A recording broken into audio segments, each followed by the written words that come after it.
It was amazing, Scott, for their first trip here in some 9 years. Give you a good view here in the Murph. From that end zone, all the way down the field is where we greet you from right about the 15-yard line. And really, all we were missing this Monday night was a batted ball out of the end zone. I mean, this was... I had that one figured out, though. We got that now. We got that one down. Craziness. Now. Steve Young, Trent Dilfer, and Ray Lewis. This was a game that lacked just about every way for 3 quarters. But a fantastic fourth quarter, playing out with a scenario much like last week that many of us had never seen before. We had a little chance to talk about it. 5 seconds left. What do you do? Tie it up? You kick it right now? And most of us said, yeah, I think I would. But I think you give credit to the Pittsburgh Steelers institutional support system, the third coach in over 40 years. I don't know, was it 55 years since Chuck did a good job? That security, to me, says Mike Tomlin, I'm going for the win on the road on Monday night. I'm going to put it all on the line, and I'm going to go for it right now. I got to give him tremendous credit because I've never seen a finish like that in regulation, obviously in overtime. How about how they go get? Once you decide, hey, we're going for it, no Michael Vick under center or shotgun. Wildcat to Le'Veon Bell. Courageous call by Todd Haley, but why wouldn't you put the ball in your best player's hands? Le'Veon Bell was a beast all night long. Put him back in the Wildcat, and it's do or die right there. If he doesn't get in, I mean, it is. If he doesn't get in there, not gonna have time to kick the field goal, tie the game. Great call by Todd Haley, and it showed all of Le'Veon Bell's assets, all of his traits, his patience, his vision, his power, his smarts to reach across right before the ball hits before his knee hits the ground. Right, this is a brilliant run by Le'Veon. Yeah. But go back to last Thursday night against the Baltimore Ravens, right? What was the biggest mistake the Pittsburgh Steelers made? Le'Veon Bell never touched the ball on 2 big downs. And you come in this game and you say, listen, don't put all the pressure on Michael Vick. Let's put the pressure on one of our best players, which is Le'Veon Bell. Listen, I think it's a brilliant call. Awesome win for the Steelers. Worth pointing out that Sarah Thomas was the line judge who made the correct call on the game-winning play. The only NFL female official. She gets it right at crunch time in the end. And it really destroys what was a tremendous fourth quarter by Philip. This is a crushing defeat for the Chargers, who've been so good at home. I love watching Philip Rivers play because there's nothing that limits his ability to run the whole field except for the boundaries. There's not his. So many quarterbacks today, you watch them, and then it's like looking through a tunnel, and they have tunnel vision. They play with tunnel vision. And Philip Rivers plays with everything wide open for him, and he takes advantage in the early game with one man-to-man on Antonio Gates. But it's so much fun to watch a great quarterback work. It really is, and people are going to point back to the pick six, the interception, say, well, he was back. Brady gave the Steelers the game. I think the thing people need to understand is, first of all, the chaos he's playing in the entire game. His offensive line is being pushed back in his lap. It's chaotic. He's getting the ball. He's running the entire show at the line of scrimmage, like you said. But people need to understand, too, that wasn't on Philip Rivers. And we're going to show how that play unfolds, the pick six. But that, by Malcolm Floyd, when he breaks in like that, you play the quarterback right here. Ray, you're going to be the linebacker. I'm the tight end, let's say. You be Le'Veon Bell. Oh, Le'Veon Bell's here.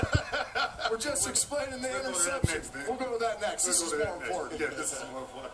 Le'Veon, thank you. I was going to play quarterback. I was excited. Thank you for You're joining way us. more important than what we were about to do. No. Give me all this. Give me all this. Because I'll just take that. Good seeing you. Hey, so give us the feel. You get the play call. It's one thing to give it to you, but to give it to you out of the Wildcat, you know this is the game. This is win or lose. There's not going to be any time left. What was that like for you on the field? It's something you always live for, and when the play was called, I'm thinking like, okay, I just got to get the ball in and make sure I win the game for my teammates, but gotta thank the guys up front. Those guys fought all game. The Chargers played well up front. They had a lot of guys in the box, and I think we handled ourselves well. Did you know the time, the 5 seconds? You said, I don't care, it's game over or not, binary right here. I was thinking, you were trying to get it in before 4 seconds goes. I'm not worried about I was trying to end it right there. I was trying to end it right there. They look at every scoring play, obviously, so they go to review. The game is going to be over. Was there any doubt in your mind that your left knee might have been down? No, I knew I got it in. My knee was down after I stretched the ball in, but I knew I got the ball over the plane, and I was confident that I got it in. Early in the game, the Chargers made a devoted effort, and I'll let you get going. And you wouldn't have big alleys to run in early in the game. What were you talking to your offensive line? Because you guys got to go in there late in the first quarters, second quarters. some gashing runs. Yeah, you know, the offensive line, they're confident. You know, I mean, they understood, you know, it's going to break. You know, they can't fit the run well every time. You know, we was waiting for them to make that mistake, and every time they did, I just got to put it on myself to, you know, capitalize on it. And, you know, I did a good job of that. And you got to thank the guys up front, the wideouts, everybody for just blocking it and doing their job. Last Thursday, you guys had a tough loss, and late in the game, you didn't touch the ball on crucial downs. Was that an emphasis this week to get the ball back in your hands?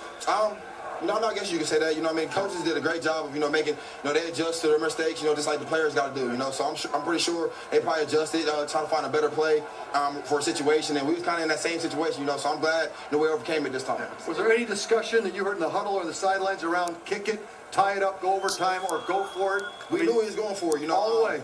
You know, once, you know, I think he caught the ball on the one. You know, I thought he got it in first. You know, I was, you know, think we won the game, but, you know, we got the ball on the one, and we already knew that was our go-to play, you know, to have it all. And it's crazy that we had that play in. You know, for the last play of the game, we ended up winning it. So it was great. What does it say about Coach Tomlin? That he's willing to put the ball in your hands in that situation, not take the easy route, kick the field goal, and put this thing in overtime. Yeah, I'm glad that Coach T, you know, got the confidence in the offense to go out there and, you know, complete the job. You know, we run, you know, 2-yard plays so many times in practice. I think we run it the most in the whole league, you know, so we practice that so much offense and defensively. So, you know, he's trying to put the confidence in us, and we got to go out there and deliver. How big is this win? Two-part question. How big is this win without Ben Roethlisberger, but how big is this win to see Michael Vick come back and win this game? You know, it's huge, you know, for both, you know, Ben and Vick. You know what I mean? I'm sure, you know, as the offense, you know, we look a little different without 7 in there, obviously, but, you know, Vick came in and did a great job of protecting the football. Kind of just managing his drives. You know, he made a couple great throws at the end of the game. Nice scramble, got us down in scoring position. So he's doing his job, you know, and all we ask him to do is protect the ball, you know, move the chains. That's all we really got from him. Here's Mike Tomlin now on the final call and putting the ball with the game on the line in this man's hands. Man, first I'd like to thank Steeler Nation. How about the support that we had in that building tonight? You know, we get that type of support just about all the time we're on the road. All right, well, two things there from Coach Tomlin. Mike Tomlin believes there would have been time to call timeout if that hadn't worked. Sure. That's what he just said, and then he also said, I was not concerned. I got Le'Veon Bell. When you get that kind of confidence from your head coach, what does that mean to you personally? It means everything in the world. You know, like I said, you know, I'm glad the offense and the coaching staff put a lot of faith in me to go in there and deliver. And I'm just glad I was able to deliver tonight. Out of the Wildcat, I want to see some run pass. I want to go, hey, now that I did that, I want to be able to throw. You know I'm going to ask for that. I saw you run the zone read earlier in the game. I'm trying. I want to see you start whipping it around. Hey, they make sideline to sideline. Let's make it happen. Make it happen. You look real good, bro. You look real good. Why was the weight a big issue for you? Why did you drop so much weight? I think, you know, when I was training for the combine, this is how it all started. When I was training for the combine, I lost so much weight, you know, from college to the NFL. And, you know, I felt good, you know, so I decided to lose more weight the next year. And, you know, I felt even better. So I'm thinking, oh, how light can I be and still be able to, you know, take the pound and still be strong and still be quick, you know. And this is the best I've ever felt, you know, physically. And, you know, when I'm out there in the games, I don't feel fatigued. I don't feel tired. You know, I've been changing my diet and I, you know, train really well. So I think me losing weight helped me a lot. Absolutely.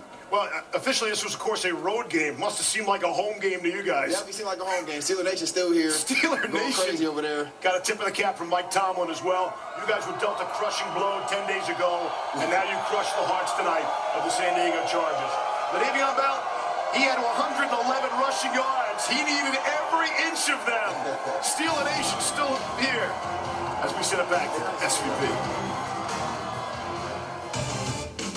The Postgame Report is brought to you by GMC. We are professional grade.